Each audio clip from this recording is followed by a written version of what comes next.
ایک زمانہ تھا کہ اگر کہیں کوئی آفت، مصیبت یا پریشانی آتی تو لوگ اپنے اندر جاگتے کہ کہیں ان سے کوئی خطا تو سرزد نہیں ہو گئی، کسی قسم کا ظلم یا زیادتی تو نہیں ہوئی، کسی کا حق تو غضب نہیں کیا کہ آج جس کی وجہ سے یہ مصیبت ہم پر نازل ہوئی ہے۔ لوگوں کے دلوں میں یہ تصور پختہ تھا کہ مظلوموں کی فریاد بستیوں پر عذاب نازل کرتی ہے۔ یہی وجہ ہے کہ جب 1973 میں پاکستان میں شدید سیلاب آیا تو اس دور کا خوبصورت شاعر عدیم ہاشمی، جو بہت حد تک کمیونسٹ خیالات کا حامی تھا، وہ بھی اپنی شاعری میں دلچسپ باتیں بیان کرتا ہے۔ دوستو، بستیوں پر آفت، مصیبت اور بیماری اور پریشانی کے نزول کے پیچھے اللہ تبارک و تعالیٰ کا کوئی خاص مقصد چھپا ہوتا ہے۔ اللہ تبارک و تعالیٰ چاہتا ہے کہ لوگ جو خواب غفلت میں مست ہیں انہیں جھنجھوڑا جائے تاکہ وہ اللہ کی جانب واپس لوٹ آئیں، اپنے گناہوں کا احساس کریں اور اللہ سے معافی طلب کریں۔ ہر عذاب، مصیبت، پریشانی یا آفت دراصل اسی لیے آتی ہے کہ اگر آخرت کی عذاب کی جانب تیزی سے گامزن غافل انسانوں کو جھنجھوڑا جائے، بالکل ویسے ہی جیسے کوئی تیز رفتاری سے کسی ایسی ڈھلوان پر پھسلتا جا رہا ہو جس کے آخر میں ایسی گہری کھائی ہو جس میں وہ اچانک گر جائے تو اس کے خیر خواہ زبردستی سے پکڑ کے روک دیتے ہیں، اسے اس شخص کی ناراضگی کیوں نہ مول لینی پڑے، وہ باز نہیں آتے۔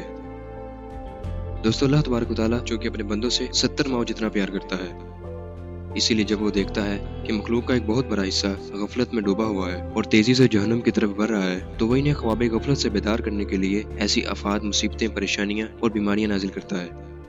اللہ تعالیٰ اپنی امت کو قرآن پاک میں یوں بیان فرماتا ہے، اور ہم انہیں لازماً مزہ چکھائیں گے چھوٹے عذاب کا، بڑے عذاب سے پہلے شاید کہ یہ رجوع کر لیں۔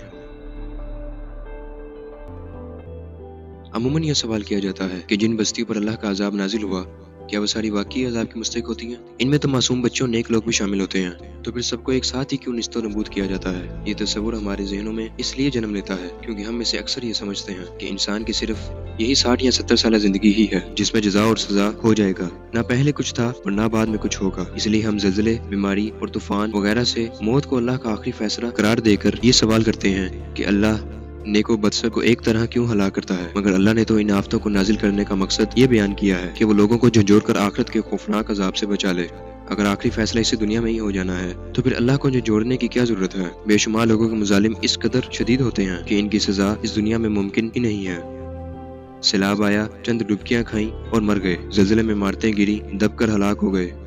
ایسے میں کیا کئی سو لوگوں کو قتل کرنے والے، ہزاروں افراد کا حق مارنے والے، لاتعداد عورتوں کو زبردستی جنسی تشدد کر کے مارنے والوں کی سزا بھی پوری ہو گئی؟ اللہ کا انصاف ایسا نہیں، اس کے ہاں جزا اور سزا کا ایک ہی دن مقرر ہے جسے آخرت کہتے ہیں۔ اس دنیاوی زندگی میں کوئی بھی مصیبت یا آفت ہر اس مومن بندے کے لیے خوشگوار ہے چونکہ اللہ عز و جلال چھوٹی چھوٹی مصیبتوں کے تحت اس کے گناہ معاف کرتے ہیں۔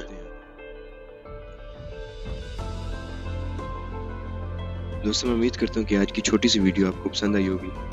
مزید ایسی انٹرسٹنگ ویڈیوز کے لیے آپ ہمارے چینل اسلامی راز کو سبسکرائب کیجیے اور ساتھ ہی موجود بیل آئیکن کو بھی دبا دیجیے۔ السلام علیکم ورحمۃ اللہ۔